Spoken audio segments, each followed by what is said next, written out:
असंख जप असंख भाव असंਖ पूजा असंਖ तप ताव। ਵਾਹਿਗੁਰੂ ਜੀ ਕਾ ਖਾਲਸਾ ਵਾਹਿਗੁਰੂ ਜੀ ਕੀ ਫਤਿਹ। ਪੌੜੀ ਆਰੰਭ ਹੋਈ ਹੈ। ਪਹਿਲਾਂ ਜੋ ਧਿਆਨ ਰੱਖਣਾ ਹੈ, ਅਸੰਖ ਜਪ। ਅਸੰਖ ਪੜ੍ਹਨਾ ਹੈ, ਐੜੇ ਦੀ ਆਵਾਜ਼ ਆਉਣੀ ਚਾਹੀਦੀ ਹੈ। ਅਸੰਖ ਅਤੇ ਜਪ ਪਾਠ ਪੋਲਾ ਹੈ। ਇਸੇ ਤਰ੍ਹਾਂ ਹੀ ਧਿਆਨ ਰੱਖਣਾ ਹੈ, ਜਦੋਂ ਵੀ ਅਸੰਖ ਦੇ ਨਾਲ ਜਿਹੜਾ ਅਗਲਾ ਸ਼ਬਦ ਆਵੇਗਾ ਉਹਦੇ 'ਤੇ ਵਿਸਰਾਮ ਲੱਗੇਗਾ। ਅਸੰਖ ਜਪ, ਇੱਥੇ ਵਿਸਰਾਮ ਹੈ। ਅਸੰਖ ਪੂਜਾ ਅਸੰਖ ਤਪ ਤਾਵ। ਅਸੰਖ ਪੂਜਾ, ਇੱਥੇ ਵਿਸਰਾਮ ਹੈ। ਤਪ ਪਾਠ ਪੋਲਾ ਪੜ੍ਹਨਾ ਹੈ। ਅਸੰਖ ਗ੍ਰੰਥ ਮੁਖ ਵੇਦ ਪਾਠ। ਗ੍ਰੰਥ ਪਾਠ ਜੋ ਹੈ, ਇਹ ਰਾਰੇ ਦੀ ਪੂਰੀ ਆਵਾਜ਼ ਆਵੇਗੀ। ਗ੍ਰੰਥ ਨਹੀਂ ਪੜ੍ਹਨਾ ਜਲਦੀ ਦੇ ਨਾਲ, ਗੱਗੇ ਦੇ ਪੈਰ ਦੇ ਵਿੱਚ ਰਾਰਾ ਲੱਗ ਜਾਵੇਗਾ। ਰਾਰੇ ਦੀ ਪੂਰੀ ਆਵਾਜ਼ ਕੱਢਣ ਦੇ ਲਈ ਥੋੜ੍ਹਾ ਜਿਹਾ ਸਮਾਂ ਦੇ ਕੇ ਬੋਲਣਾ ਹੈ। ਗ੍ਰੰਥ, ਇਸ ਤਰੀਕੇ ਦੇ ਨਾਲ ਸਹੀ ਬੋਲਿਆ ਜਾਵੇਗਾ। ਅਸੰਖ ਜੋਗ ਮਨ ਰਹਿ ਹੈ ਉਦਾਸ। ਜੋਗ ਦੇ ਉੱਤੇ ਵਿਸਰਾਮ ਹੈ। ਰਹਿ ਹੈ ਪੜ੍ਹਨਾ ਹੈ। ਰਾਰਾ ਹਾਹਾ ਹਾਹੇ ਸਿਹਾਰੀ, ਇਹਨਾਂ ਦੋ ਹਾਹਿਆਂ ਦੀ ਆਵਾਜ਼ ਆਉਣੀ ਚਾਹੀਦੀ ਹੈ। ਰਹਿ ਹੈ, ਇਹਨੂੰ ਰਹੇ ਹੇ ਨਹੀਂ ਪੜ੍ਹ ਦੇਣਾ, ਹਾਹੇ ਦੇ ਲਾ ਨਹੀਂ ਲਾਉਣੀ। ਅਸੰਖ ਭਗਤ ਗੁਣ ਗਿਆਨ ਵਿਚਾਰ।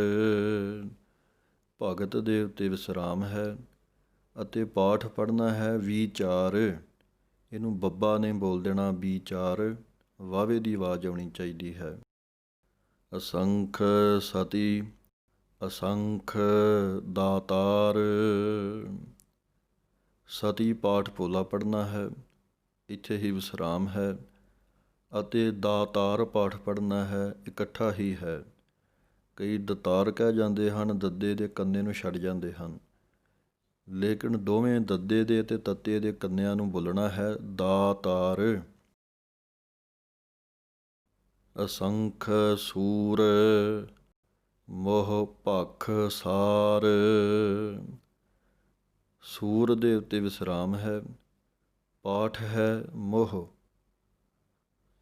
ਇਸ ਨੂੰ ਜਲਦੀ ਨਾਲ ਪੜ੍ਹਾਂਗੇ ਤਾਂ ਸਹੀ ਪੜ੍ਹਿਆ ਜਾਵੇਗਾ। ਕਈ ਹਾਹੇ ਹੋੜਾ ਲਾ ਕੇ ਉੱਤੇ ਬਿੰਦੀ ਲਾ ਕੇ ਮੋਹੋਂ ਪੜ੍ਹਦੇ ਹਨ, ਕਈ ਮੂਹੂ ਪੜ੍ਹਦੇ ਹਨ, ਦਲੈਂਕੜਾਂ ਲਾ ਦਿੰਦੇ ਹਨ ਹਾਹੇ ਨੂੰ। ਸੋ ਇਸ ਕਰਕੇ ਇਹ ਢੰਗ ਹੈ ਮੋਹ। ਮੋਹ ਭਖ ਸਾਰ, ਭਖ ਪਾਠ ਕੱਸ ਕੇ ਬੋਲਣਾ ਹੈ। ਅਸੰਖ ਮੋਨ ਲਿਵ ਲਾਇ ਤਾਰ। ਮੋਨ ਪਾਠ ਦੇ ਉੱਤੇ ਵਿਸਰਾਮ ਹੈ। ਧਿਆਨ ਰਵੇ, ਹਰੇਕ ਪੰਕਤੀ ਦੇ ਨਾਲ ਅਸੰਖ ਹੀ ਬੋਲਣਾ ਹੈ। ਕਈ ਵਾਰੀ ਅਸੀਂ ਪਹਿਲਾਂ ਸਹੀ ਬੋਲ ਜਾਂਦੇ ਹਾਂ, ਮਗਰੋਂ ਅਸੀਂ ਐੜਾ ਬੋਲਣਾ ਭੁੱਲ ਜਾਂਦੇ ਹਾਂ, ਸੰਖ ਸੰਖ ਕਹਿਣ ਲੱਗ ਜਾਂਦੇ ਹਾਂ, ਲੇਕਿਨ ਅਸੰਖ ਪਾਠ ਹੀ ਪੜ੍ਹਨਾ ਹੈ। ਮੋਨ ਦੇ ਉੱਤੇ ਵਿਸਰਾਮ ਹੈ। ਲਿਵ ਲਾਏ, ਲੱਲੇ ਦੇ ਕੰਨੇ ਨੂੰ ਲੰਮਾ ਬੋਲ ਕੇ ਈੜੀ ਦੀ ਸਿਹਾਰੀ ਦੀ ਆਵਾਜ਼ ਥੋੜ੍ਹੀ ਨਿਕਲੇਗੀ। ਲਾਏ ਤਾਰ। ਕੁਦਰਤ ਕਵਣ ਕਹਾ ਵਿਚਾਰ। ਜਿਵੇਂ ਪਹਿਲੀਆਂ ਪੌੜੀਆਂ ਵਿੱਚ ਵੀ ਆਪ ਜੀ ਨੂੰ ਦੱਸਿਆ ਸੀ ਕਿ ਕੁਦਰਤ ਪਾਠ ਜੋ ਹੈ ਇਹ ਪੋਲਾ ਉਚਾਰਨ ਕਰਨਾ ਹੈ, ਕੁਦਰਤ। ਸੋ ਅਗਲੀ ਪੰਕਤੀ ਹੈ, ਵਾਰਿਆ ਨਾ ਜਾਵਾ ਏਕ ਵਾਰ। ਵਾਰਿਆ ਨੰਨਾ ਮੁਕਤਾ ਹੈ, ਨਾ ਜਾਵਾ ਏਕ ਵਾਰ। ਜੋ ਤੁਧ ਭਾਵੈ ਸਾਈ ਭਲੀ ਕਾਰ। ਭਾਵੈ ਦੇ ਉੱਤੇ ਵਿਸਰਾਮ ਹੈ। ਤੁਧ ਪਾਠ ਕੱਸ ਕੇ ਬੋਲਣਾ ਹੈ। ਭਲੀ ਪਾਠ ਪੋਲਾ ਜਿਹਾ ਉਚਾਰਨ ਕਰਨਾ ਹੈ। ਕਈ ਭੱਲੀ ਕਹਿ ਜਾਂਦੇ ਹਨ, ਉਹ ਗਲਤ ਹੈ ਉਚਾਰਨ। ਪਾਠ ਹੈ ਸਾਈ ਭਲੀ ਕਾਰ, ਅਤੇ ਸਾਈ ਪਾਠ ਨਹੀਂ ਪੜ੍ਹ ਦੇਣਾ ਬਿੰਦੀ ਲਾ ਕੇ, ਸਾਈ ਹੈ, ਕਈ ਸਾਈ ਕਹਿ ਜਾਂਦੇ ਹਨ। ਤੂੰ ਸਦਾ ਸਲਾਮਤ ਨਿਰੰਕਾਰ, ਪਾਠ ਹੈ ਤੂੰ। ਪਹਿਲਾਂ ਵੀ ਦੱਸਿਆ ਸੀ ਪਹਿਲੀਆਂ ਪੌੜੀਆਂ ਦੇ ਅੰਦਰ, ਤੱਤੇ ਦਲੈਂਕੜ ਹਨ, ਉੱਤੇ ਟਿੱਪੀ ਨਹੀਂ ਹੈ, ਇਸ ਕਰਕੇ ਤੂੰ ਪਾਠ ਹੈ। ਜੇ ਤੇ ਟਿੱਪੀ ਹੋਵੇ ਤਾਂ ਤੂੰ ਬਣਦਾ ਹੈ ਨੱਕ ਦੇ ਵਿੱਚ ਆਵਾਜ਼ ਦੇ ਕੇ। ਅਸੰਖ ਮੂਰਖ ਅੰਧ ਘੋਰ, ਮੂਰਖ ਦੇ ਉੱਤੇ ਵਿਸਰਾਮ ਹੈ।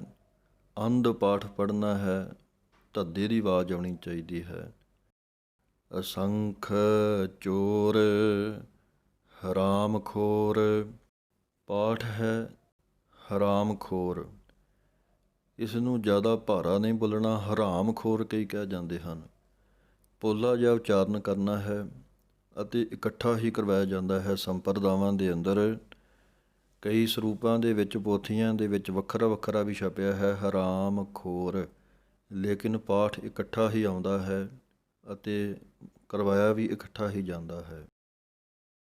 ਅਸੰਖ ਅਮਰ ਕਰ ਜਾਹਿ ਜੋਰ, ਇਸ ਪਾਠ ਨੂੰ ਅਮਰ ਹੀ ਪੜ੍ਹਨਾ ਹੈ, ਅਮਰ ਨਹੀਂ ਕਹਿ ਜਾਣਾ। ਕਈ ਮਮੇ ਦੇ ਉੱਤੇ ਅਧਕ ਲਗਾ ਦਿੰਦੇ ਹਨ ਅਤੇ ਇੱਥੇ ਹੀ ਵਿਸਰਾਮ ਹੈ। ਕਰ ਜਾਹਿ ਜੋਰ, ਜਾਹੇ ਪੜ੍ਹਾਂਗੇ, ਹਾਹੇ ਲਾਂ ਲੱਗੇਗੀ। ਇਹ ਬਹੁਤ ਧਿਆਨ ਰੱਖਣਾ ਹੈ, ਕਿਉਂਕਿ ਇੱਦਾਂ ਦੇ ਸਾਰੇ ਹੀ ਸ਼ਬਦ ਇਸ ਪੌੜੀ ਦੇ ਵਿੱਚ ਬਹੁਤ ਵਾਰ ਆਏ ਹਨ। ਜਾਹੇ, ਫਿਰਾਹੇ, ਖਾਹੇ, ਸੋ ਇਸ ਤਰ੍ਹਾਂ ਧਿਆਨ ਰੱਖਣਾ ਹੈ। ਅਸੰਖ ਗਲ ਵੱਢ ਹੱਤਿਆ ਕਮਾਹੇ, ਅਸੰਖ ਗਲ ਵੱਢ, ਇਹ ਪਾਠ ਇਕੱਠਾ ਹੀ ਕਰਵਾਇਆ ਜਾਂਦਾ ਹੈ ਅਤੇ ਇਕੱਠਾ ਹੀ ਹੈ।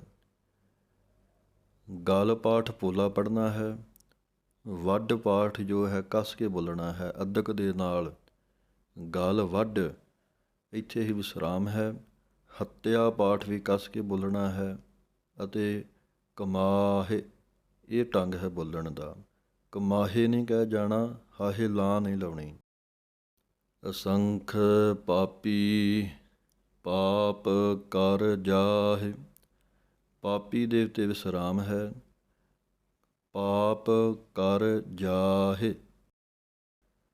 ਅਸੰਖ ਕੂੜਿਆਰ ਕੂੜੇ ਫਿਰਾਹਿ, ਇਸ ਪਾਠ ਨੂੰ ਕੱਕੇ ਦੇ ਦਲੈਂਕੜਾਂ ਹੀ ਬੋਲਣੀਆਂ ਹਨ। ਕਈ ਇੱਕ ਔਂਕੜ ਬੋਲ ਕੇ ਕੁੜਿਆਰ ਕਹਿ ਜਾਂਦੇ ਹਨ। ਕੂੜਿਆਰ ਪਾਠ ਹੈ, ਇੱਥੇ ਹੀ ਵਿਸਰਾਮ ਹੈ। ਕੂੜੇ ਫਿਰਾਹੇ। ਅਸੰਖ ਮਲੇਸ਼ ਮਲ ਭਖ ਖਾਹੇ, ਮਲੇਸ਼ ਪਾਠ ਪੜ੍ਹਨਾ ਹੈ, ਛੱਛੇ ਦੀ ਆਵਾਜ਼ ਆਉਣੀ ਚਾਹੀਦੀ ਹੈ। ਇੱਥੇ ਹੀ ਵਿਸਰਾਮ ਹੈ। ਮਲ ਪਾਠ ਪੋਲਾ ਪੜ੍ਹਨਾ ਹੈ, ਇਹਨੂੰ ਮਲ ਨਹੀਂ ਕਹਿ ਦੇਣਾ। ਅਤੇ ਭਖ ਪਾਠ ਕੱਸ ਕੇ ਬੋਲਣਾ ਹੈ। ਮਲ ਭਖ ਖਾਹੇ, ਇਹਨੂੰ ਖਾਹੇ ਨਹੀਂ ਕਹਿਣਾ, ਇਹ ਬਹੁਤ ਧਿਆਨ ਰੱਖਣ ਵਾਲਾ ਹੈ ਸ਼ਬਦ। ਅਸੰਖ ਨਿੰਦਕ ਸਿਰ ਕਰਹਿ ਭਾਰ, ਨਿੰਦਕ ਪਦ ਦੇ ਉੱਤੇ ਵਿਸਰਾਮ ਹੈ। ਨਾਨਕ ਨੀਚ ਕਹਿ ਵਿਚਾਰ, ਨਾਨਕ ਪਦ ਦੇ ਉੱਤੇ ਵਿਸਰਾਮ ਹੈ। ਨੀਚ ਕਹਿ ਵਿਚਾਰ, ਕਈ ਪੜ੍ਹ ਜਾਂਦੇ ਹਨ ਨਾਨਕ ਨੀਚ ਕਹਿ ਵਿਚਾਰ। ਸੋ ਇਸ ਕਰਕੇ ਧਿਆਨ ਰੱਖਣਾ ਹੈ, ਨਾਨਕ ਪਦ ਦੇ ਉੱਤੇ ਥੋੜ੍ਹਾ ਜਿਹਾ ਵਿਸਰਾਮ ਦੇ ਕੇ ਰੁਕ ਕੇ ਅਗਲੀ ਪੰਕਤੀ ਦਾ ਉਚਾਰਨ ਫਿਰ ਬੋਲਣਾ ਹੈ। ਵਾਰਿਆ ਨਾ ਜਾਵਾ ਏਕ ਵਾਰ, ਜੋ ਤੁਧ ਭਾਵੈ ਸਾਈ ਭਲੀ ਕਾਰ। ਤੂੰ ਸਦਾ ਸਲਾਮਤ ਨਿਰੰਕਾਰ। ਅਸੰਖ ਨਾਵ ਅਸੰਖ ਥਾਵ, ਨਾਵ ਪਾਠ ਪੋਲਾ ਪੜ੍ਹਨਾ ਹੈ। ਕਈ ਨਾਵ ਪੜ੍ਹ ਜਾਂਦੇ ਹਨ, ਇਸ ਨੂੰ ਪੋਲਾ ਹੀ ਰਹਿਣ ਦੇਣਾ ਹੈ। ਨਾਵ, ਥਾਵ, ਅਗੰਮ, ਅਗੰਮ, ਅਸੰਖ, ਲੋਅ। ਇਸ ਨੂੰ ਅਗੰਮ ਪਾਠ ਪੜ੍ਹਨਾ ਹੈ, ਅਗਮ ਅਗਮ ਨਹੀਂ ਕਹਿਣਾ। ਅਤੇ ਇੱਥੇ ਹੀ ਵਿਸਰਾਮ ਹੈ, 2 ਵਾਰੀ ਅਗੰਮ ਬੋਲ ਕੇ। ਅਤੇ ਪਾਠ ਹੈ ਲੋਅ। ਲੱਲੇ ਹੋੜੇ ਦੀ ਆਵਾਜ਼ ਲੰਮੀ ਬੋਲ ਕੇ ਤੇ ਐੜਾ ਮੁਕਤਾ ਬੋਲਣਾ ਹੈ, ਲੋਅ। ਅਸੰਖ ਕਹ ਹੈ, ਸਿਰ ਭਾਰ ਹੋਇ। ਕਹ ਹੈ ਪਾਠ ਹੈ, ਇੱਥੇ ਵਿਸਰਾਮ ਹੈ। ਸਿਰ ਭਾਰ ਹੋਇ, ਇਸ ਤਰ੍ਹਾਂ ਨਖੇੜ ਕਰਕੇ ਪੜ੍ਹਨਾ ਹੈ। ਅੱਖਰੀ ਨਾਮ, ਅੱਖਰੀ ਸਾਲਾਹ। ਅੱਖਰੀ ਪਾਠ ਕੱਸ ਕੇ ਬੋਲਣਾ ਹੈ। ਨਾਮ ਦੇ ਉੱਤੇ ਵਿਸਰਾਮ ਹੈ। ਅੱਖਰੀ ਸਾਲਾਹ, ਸੱਸੇ ਦੇ ਕੰਨੇ ਨੂੰ, ਲੱਲੇ ਦੇ ਕੰਨੇ ਨੂੰ ਬੋਲਣਾ ਹੈ ਅਤੇ ਹਾਹਾ ਮੁਕਤਾ ਪੜ੍ਹਨਾ ਹੈ। ਜਦੋਂ ਲੱਲੇ ਦੇ ਕੰਨੇ ਨੂੰ ਲੰਮਾ ਬੋਲਾਂਗੇ ਤਾਂ ਹਾਹੇ ਦੀ ਆਵਾਜ਼ ਖੁਦ ਬ ਖੁਦ ਨਿਕਲੇਗੀ। ਸਾਲਾਹ, ਇਹਨੂੰ ਸਲਾਹਾ ਪਾਠ ਨਹੀਂ ਪੜ੍ਹ ਦੇਣਾ, ਹਾਹੇ ਨੂੰ ਕੰਨਾ ਲੱਗ ਜਾਵੇਗਾ। ਪਾਠ ਹੈ ਸਾਲਾਹ। ਅੱਖਰੀ ਗਿਆਨ ਗੀਤ ਗੁਣ ਗਾਹ। ਹੁਣ ਇਹਦਾ ਵਿਸਰਾਮ ਹੈ ਅੱਖਰੀ ਦੇ ਉੱਤੇ। ਗਿਆਨ ਗੀਤ ਗੁਣ ਗਾਹ, ਇਹ ਵੀ ਇਸੇ ਤਰ੍ਹਾਂ ਪੜ੍ਹਨਾ ਹੈ। ਗਾਹ, ਗਾਹਾ ਨਹੀਂ ਪੜ੍ਹ ਜਾਣਾ। ਅੱਖਰੀ ਲਿਖਣ ਬੋਲਣ ਬਾਣ, ਇਹ ਵੀ ਵਿਸਰਾਮ ਅੱਖਰੀ 'ਤੇ ਹੈ। ਲਿਖਣ ਪਾਠ ਪੋਲਾ ਹੈ।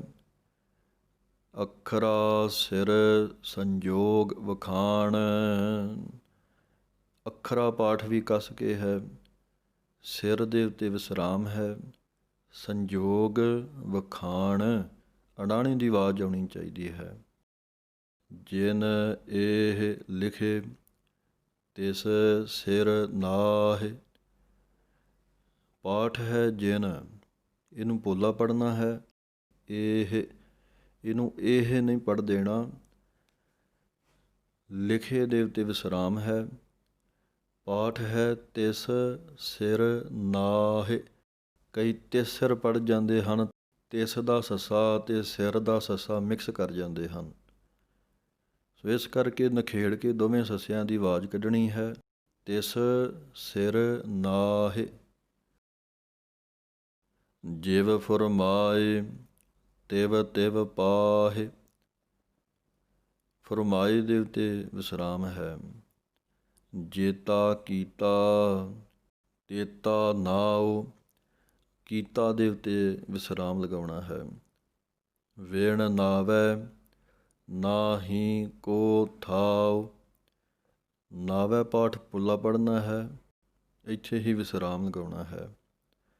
ਅਤੇ ਨਾਹੀ ਕੋ ਥਾਉ, ਨਾਹੀ ਕੋ ਇਕੱਠਾ ਨਹੀਂ ਪੜ੍ਹ ਦੇਣਾ, ਨਖੇੜ ਕਰਕੇ ਪੜ੍ਹਨਾ ਹੈ। ਕੁਦਰਤ ਕਵਣ ਕਹਾ ਵਿਚਾਰ, ਵਾਰਿਆ ਨਾ ਜਾਵਾ ਏਕ ਵਾਰ।